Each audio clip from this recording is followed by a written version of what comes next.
You hate campers. You hate dying to campers. You especially hate dying to campers that are camping in the freaking teleporters on bind. So you're an attacker and your P-Brain teammate teleports with the spike and dies to the enemy defender sitting outside of hookah. Now the enemy defender is sitting in the teleporter camping the spike.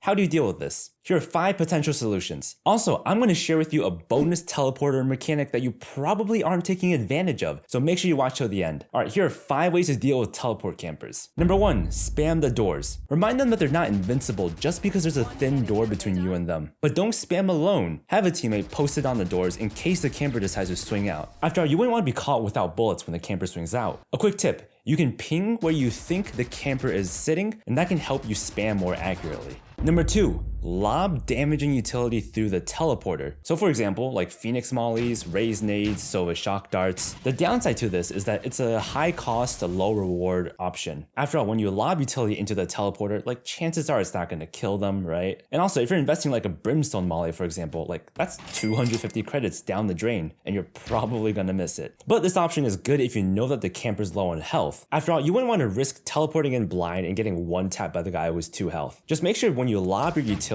you're angling it towards the ground, or else it would just fly out of the teleporter doors. But wait, maybe that's not actually a bad thing. The third way to deal with teleport campers is to throw your utility through the teleporter to open the doors for your teammates. Basically, the camper is going to be focused on the person who's going to teleport in and not at the door. So when you throw your utility through a teleporter to open the doors for your teammates, they're going to be caught off guard and it's just going to be a massacre. Since your goal in this strat is to open the doors for your teammates, the utility that you throw through the teleporters don't need to be damaging utility. So like for example, you can throw Jet Smokes, you can throw Sova Recon. Actually, Sova Recon would probably be better used if it lands in the teleporter, huh? Okay, so I know what you're thinking. What if you don't have any utility? Well, if you don't have any utility and you need to retrieve the spike, you'll really only have one option, which is number 4, teleport in with your teammates to take the fight. Now, teleporting in blind is a really risky option. This is because you don't know where the camper's positioning in the teleporter, whereas for you, when you teleport in, you basically appear at about the same spot every time. The camper's crosshair placement is going to be a lot better than yours, and that difference in crosshair placement gives the camper a significant advantage. There are 2 ways you can approach this to not get mowed down by the camper, and it depends on the number of teammates that you have. So if you have 2 or more teammates, you can send one teammate in as the bait. You and your teammate would look at the radar for the enemy's positioning inside the teleporter and immediately TP through pre-aimed at the camper's position and get the trade. But if you only have one other teammate, baiting each other doesn't really work as well because you're essentially giving the camper 2 1v1s. So I would recommend that you and your teammate double TP in together. Just make sure you both are watching in different directions so that you have each other's backs. Okay, but I know what you're thinking. What if you don't have any teammates to bait? This is where the bonus teleport mechanic that I mentioned at the start comes in. Here's the mechanic. Depending on how you enter the teleporter, you can slightly change where you appear. Here's how it works. If you enter the teleporter from the far left, you actually get spawned towards the far right of the teleporter. If you enter the teleporter from the far right, it spawns you directly in front of the arrow. And entering the teleporter from the center spawns you in between that arrow and the far right point.